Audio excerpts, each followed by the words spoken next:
শুভ সকাল বন্ধুরা, কেমন আছো তোমরা সবাই? আশা করি যে যেখানে আছো সবাই খুব ভালো আছো, সুস্থ আছো। আর তোমাদের ভালোবাসা আমরাও কিন্তু খুবই ভালো আছি। সকালবেলা উপরে এসে দেখি চারিদিকে জলে জল, সারা রাত ধরে বৃষ্টি হয়েছে। আর রান্নাঘরের অবস্থা দেখো, রান্নাঘরেও জলে ভর্তি। আর গ্যাস ওভেনের ওপরটা দেখো পুরো জল জমে গেছে। জানলাটা দিতে ভুলে গেছিলাম, আর জানলা দিয়ে পুরো জলের ছিটে ঢুকে গ্যাস ওভেনের ওপরটা জল জমে গেছে।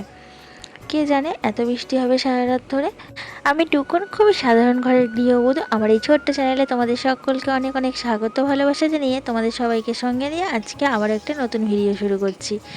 আশা রাখছি আজকের এই ভিডিওটা তোমাদের ভীষণই ভালো লাগবে। তো দেখতে পাচ্ছ সকালবেলা রান্নাঘর থেকে ব্লগটা শুরু করছি। আজকে শনিবার, আর এখন ঘড়িতে কিন্তু 6:30 বাজে। তো রান্না বসিয়ে দিয়েছি, সকালের সব বাসি কাজকর্ম সেরে। আর আজকে কিন্তু ভিজতে ভিজতেই আমাকে সব কাজকর্ম করতে হচ্ছে। তো এখানে দেখতে পাচ্ছ বেগুন ভাজি, আর এই বেগুনগুলো কিন্তু আমার বাবা নিয়ে এসেছে কালকে বাড়ি থেকে। আরও অনেক সবজি নিয়ে এসেছে, তো তোমাদেরকে সব পরে এক সময় দেখিয়ে দেবো। আর এধারে দেখো আমি আলু চচ্চড়ি বসিয়েছি। কালকে সকাল থেকে মোটামুটি ভালোই ছিল ওয়েদারটা। বিকেলের পর থেকে বৃষ্টি শুরু হয়েছে, আর থামে না। বৃষ্টি অনবরত হয়েই যাচ্ছে, আর চারিদিকটা জল জল হয়ে গেছে। আর এদিকে দেখো দৌড়টা দিয়ে এত হাওয়া দিচ্ছে, গ্যাসটা পুরো লিভে যাওয়ার জোগাড়। তো দৌড়টা যদি আমি এখন বন্ধ করে দিই তাহলে আমার দম আটকে যাবে। জানলাটা দিয়ে আবার বৃষ্টি ঢুকছে, তো জানলাটা দৌড়টা যদি বন্ধ করে এই সরু গলির মধ্যে আমি এখন রান্না করতে বসি, তাহলে না আমাকে মরেই যেতে হবে দম আটকে। তো কি করব বলো, এভাবেই কষ্ট করে আমাকে রান্না করতে হয়। বর্ষাকালের সময় আমার ভীষণই কষ্ট হয়। আর সেই কষ্ট তো তোমরা দেখতেই পাচ্ছ, কত কষ্ট করে আমাকে রান্না করতে হয়, আর বাইরে কত কষ্ট করে জলের মধ্যে আমাকে কাজ করতে হয়। তো দেখো অবস্থাটা, জল জমে রয়েছে, আর আমার বেসিনের পাশটাই পুরো জল জমে। এই জলের ওপরে দাঁড়িয়ে বাসন মাজতে হবে।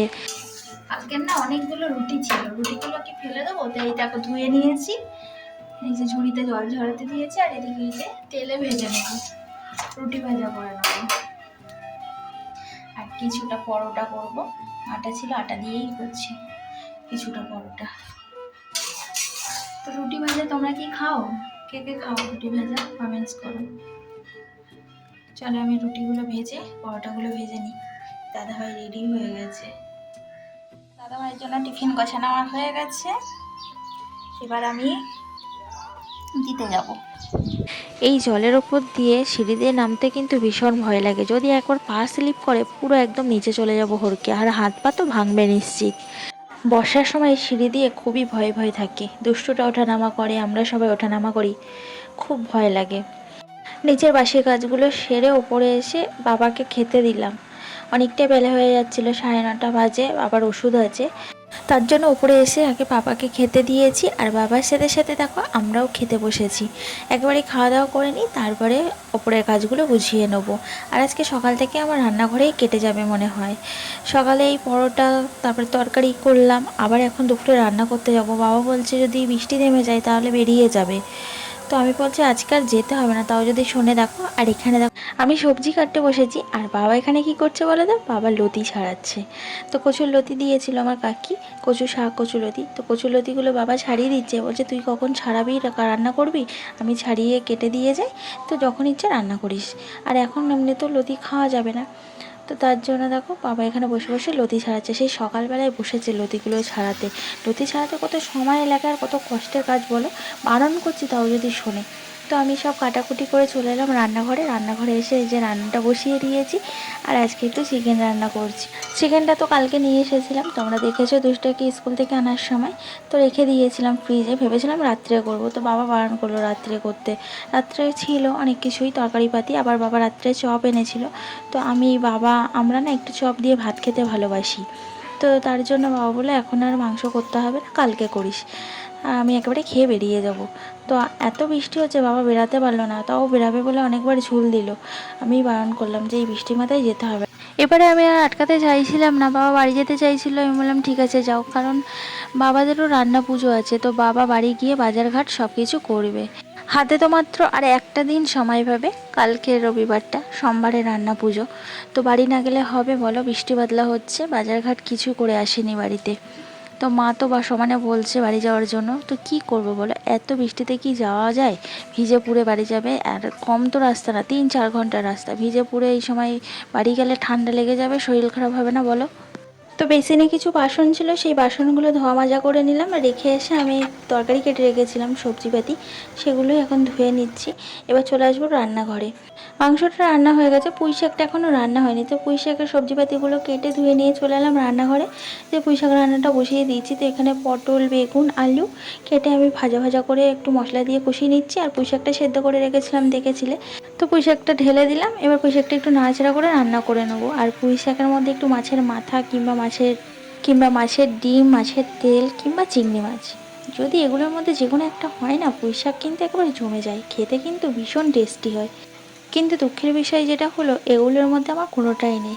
তো আমি এমনিই পুঁই শাকটা রান্না করছি। তো এমনি পুঁই শাকও কিন্তু ভালো লাগে খেতে, আমার তো ভীষণ ভালো লাগে। আর এই দেখো, সেই বাবা কখন লতি কাটতে বসেছিল, আর এখন লতিগুলো সারানো হলো। তো এই লতিগুলোকে আমি এখন এই যে ক্যারি ব্যাগে ভরে নিচ্ছি। এখন আমি ফ্রিজে ঢুকিয়ে রাখবো, কারণ এখন লতি না খাওয়া যাবে না। আমাদের রান্না পুজো আছে, তো রান্না পুজোতে কচু শাক রাঁধতে হয়, তার জন্য কচুর কিছু খাওয়া যায় না। কচু শাক, লতি সেই মানে ভাদ্র মাস চলে যাবে, আশ্বিন মাসে গিয়ে খেতে হবে। আর তো মাত্র একটা দিন আছে ভাদ্র মাসে, তো আশ্বিন মাস পড়লে তারপরে রান্না করব। আর আমার বাবা দেখো আমার কথা ভেবে লতিগুলো কেটে বেছে দিয়ে গেল, কারণ আমি কখন কাটা ধোয়া করব, রান্না করব, ছেলেকে আনতে যেতে হয়, সংসারে এত কাজ আছে। তো এই লতি কাটতে তো অনেক সময় লেগে যায়। বাবা সেই সকালে বসেছে আর এই উঠলো, তার জন্য কেটে বেছে দিয়ে গেল। আমি যখন ইচ্ছে রান্না করে নেবো। তো বাবা মারাই কিন্তু মেয়েদের কষ্টই বোঝে, আর কেউ বুঝবে না এরকমভাবে। তোমরাই বলো, কেউ কি বুঝবে? তো যাই হোক, লতিগুলো এখন আমি ফ্রিজে ঢুকিয়ে রাখি। এখন তো 2-3 দিন লতিগুলো খাওয়ার কোনো প্রশ্নই ওঠে না। 2-3 দিন পর গিয়ে দেখা যাবে লতিগুলো রান্না করব। আর কচুর লতি খেতে আমার ভীষণ ভালো লাগে। কে কে কচুর লতি খেতে ভালোবাসো কমেন্টস করো। সব বাড়ির গাছের সবজি, আর এর টেস্ট কিন্তু অসাধারণ। কারণ কেন বলো তো, সব বিনা সারের। আর দেখো আমার ফ্রিজে আজকে কত সবজি, অন্য সময় হলে কিন্তু ফ্রিজটা পুরো ফাঁকা থাকে, আর এখন দেখো সবজিতে পুরো ঠাসা। আমার বাবা দেখো কত সবজি এনেছে, ফ্রিজটা পুরো একদম ঠাসা ভর্তি হয়ে গেছে। আবার দেখো নারকেলও এনেছে, সেই নারকেলটাকে মালা থেকে ছাড়িয়েছে। আবার দেখো পিস হয়েছে, কাট কাট মতো হয়, সেই কাঠটাকেও আবার পর্যন্ত ছাড়িয়ে নিয়ে এসছে। তোমরাই বলো, এতটা কেউ ভাববে? কেউ ভাববে না, কিন্তু একমাত্র মা বাবাই ভাববে। তো এই যে সবজি দেখছো ফ্রিজ ভর্তি, এগুলো সব রান্না পুজোতে লাগবে। কি অবস্থা দেখো, আজকে কতবার একটা ভুল করেছি। তরকারি পাতি রান্না হয়ে গেছে, আমি ভাবছি আমার রান্না হয়ে গেছে। ভাত যে রান্না করিনি আমার সে খেয়াল নেই। অন্যদিন ভাত প্রথমে করি আর তরকারি লাস্টে করি। তো আজকে ভেবেছি আমার রান্না কমপ্লিট। বাবা বলছে বৃষ্টি থেমে গেছে, আমাকে খেতে দে, আমি দুটো খেয়ে বেরাই। কালকে আবার কখন যাব, বৃষ্টি হবে এই বর্ষার সময়, এখনই বেরিয়ে পড়ি। ভাত বাড়তে এসে দেখি রান্নাঘরে আমি তো ভাতই রান্না করিনি। তাড়াতাড়ি করে ভাত বসালাম। বাবাকে বললাম, বাবা বৃষ্টি পড়ছে, আজকে আর যেতে হবে না, ছাড়ো না, কালকে সকালবেলায় চলে যাও। তো বাবা বললো ঠিক আছে, বলে নিচে চলে গেল। আর আমি এই যে ভাত বসাতে এলাম। মানে এরকম ভুল কিন্তু আমার কোনো দিন হয় না, আজকে যে কীভাবে এইরকম একটা ভুল করে ফেললাম আমি সত্যি নিজেই বুঝতে পারছি না। এত বেলা হয়ে গেছে, কখন ভাত হবে কে জানে। তো এখন পুরো 1টা বাজে। তো যাই হোক, ভাতটা বসিয়ে দিয়ে আমি এখন স্নান করতে যাব। সারাদিন এই জলে কাজ করছি, মাথাটাও না যন্ত্রণা মতো করছে। তো আজকে আর স্নান করে আমি রান্নাবান্না বসাইনি, কারণ এই জলেই আমাকে কাজ করতে হবে, আবার ভিজতে হবে। ছিটে আসছে বৃষ্টির, এদিকে নিচে জল, তার জন্য ভাবলাম সব কাজকর্ম মিটিয়ে স্নান করতে যাবো। দেখেছো কী অবস্থা। তো ভাতটা হোক, আস্তে আস্তে আমি স্নানটা করে আসি নিচ থেকে। আর ওই দেখো ট্রেন যাচ্ছে, আর গুড়ি গুড়ি বৃষ্টি কিন্তু হয়েই যাচ্ছে। আজকে এক ফোঁটা বৃষ্টি থামলো না। তোমাদের ওদিকেও কি এরকম বৃষ্টি হচ্ছে? কমেন্টস করে জানিও কিন্তু। আর এখানে দেখো আমার চিকেনটা তো রান্না হয়ে গেছে, আর আমার ভাতও রান্না হয়ে গেছে, রান্নাবান্না পুরো কমপ্লিট। তো আমি এখন সবাইকে খেতে দেবো।